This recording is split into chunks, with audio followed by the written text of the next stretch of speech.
Nubia is actually the first smartphone to feature a 35mm main camera. Now, it has been updated to the Z70S Ultra. It's a retro design combined with a photographer's kit that doubles as a phone case, gives us more options when choosing an Ultra phone. Now, let's take a closer look at what makes this phone special.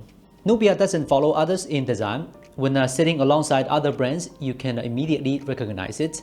The most prominent feature is the 35mm main lens, which sticks out approximately 15mm, while the body thickness is kept at around 9mm. Despite the protrusion, the weight is rather evenly distributed. Before installing the photographer's kit, the weight already exceeds 230 grams, comparable to Samsung's Ultra phone. The overall style is retro. The textured back feels comfortable to the touch, but appears slightly cheap. The right side sliding switch allows quick access to the camera. The two-stage button on the right also activates the camera. Users can customize the sliding switch in the settings to launch game space, voice recorder, or flashlight. However, the sliding switch becomes difficult to use after installing the photographer's kit. There are two forms the photographer's kit can make. The first is called the retro case mode, which makes the device resemble a compact camera after installation, increasing the weight to 320 grams, only slightly heavier than the Huawei tripod. The second configuration adds a leather handle and neo bar, making the device resemble a camera more closely, but the weight matches 400 grams.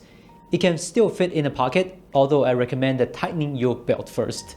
The horseshoe interface on the right side can accommodate a flash or microphone. The shutter button can be removed and connected to a shutter cable to use on a tripod. The bottom of the handle features a 1/4 inch screw hole. The Z70S Ultra performs adequately. After all, it is equipped with a Snapdragon 880 chip and 12 gigs of RAM, achieving good scores in any benchmarking software. However, the phone becomes very hot under heavy use. For example, during our testing of the game, we detected a temperature of high as 52 degrees Celsius on the phone's edges and screen, making the testing process quite challenging. In the frame rate chart, we can see the performance difference between the first and second halves.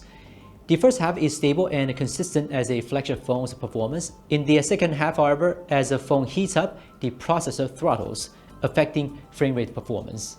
Performance is somewhat lacking, which is largely expected. Referring to our previous videos on the Ultra phones, performance in gaming is roughly comparable. No device was able to complete our 15 minutes gaming test because a significant portion of the phone's internal storage is allocated to the camera.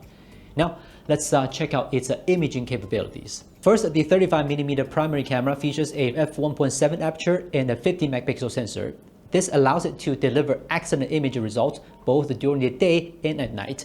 When taking portrait, it also produces nice bokeh effect. The 85mm telephoto lens is my favorite. However, due to physical limitations, this lens requires more light to produce sufficiently excellent photos.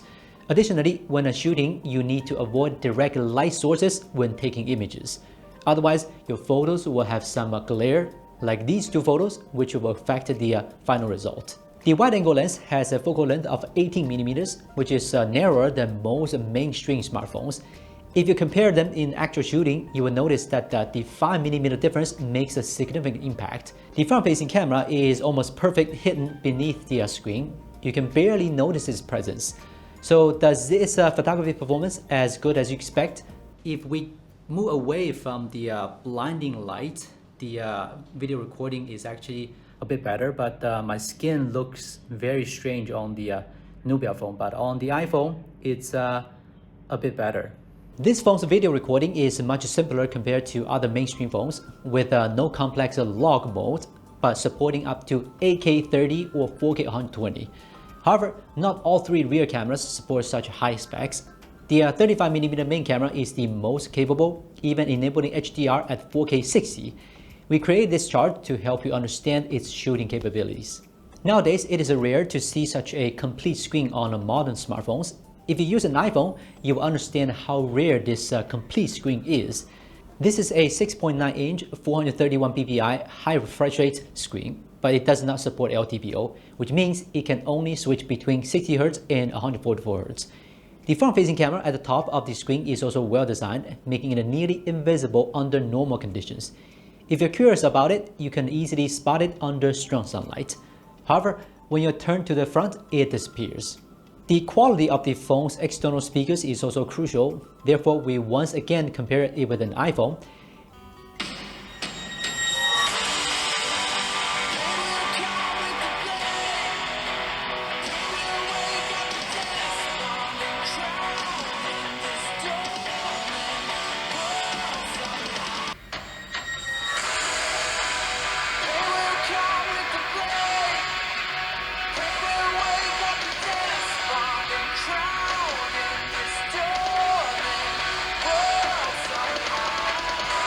The Nubia's low-frequency performance is similar to the iPhones, but it offers more detail in the mid and high frequencies. This phone comes with a 6600 mAh battery and supports 80-watt fast charging. It is also the only Ultra phone without wireless charging. However, it does not come with a charger in the packaging, so we used a charger supporting the 140-watt PPS protocol to make the charging charge. It also features infrared transmission, facial recognition, and under-display fingerprint recognition. However, it still uses an optical fingerprint sensor. The Z70S Ultra comes with Android 15 and has no additional software. Regarding software updates, Nubia has not provided any info on it. What I could find is that the phone supports 1 year of Android version updates and 3 years of security updates. It is not a phone suitable for everyone. However, it is the kind of a camera that makes people curious. Although it has many drawbacks, if you change the standard, see it as a compact camera, then it could be the best solution. A 35mm large aperture main camera, 2-stage shutter, customizable dial, whole list screen, and more convenient than a compact camera. Although it is destined to be niche, it still offers some decent options. If you like this phone or this video, don't forget to hit the like button and sub to our channel. This is Will from Gizmochina. See you next time.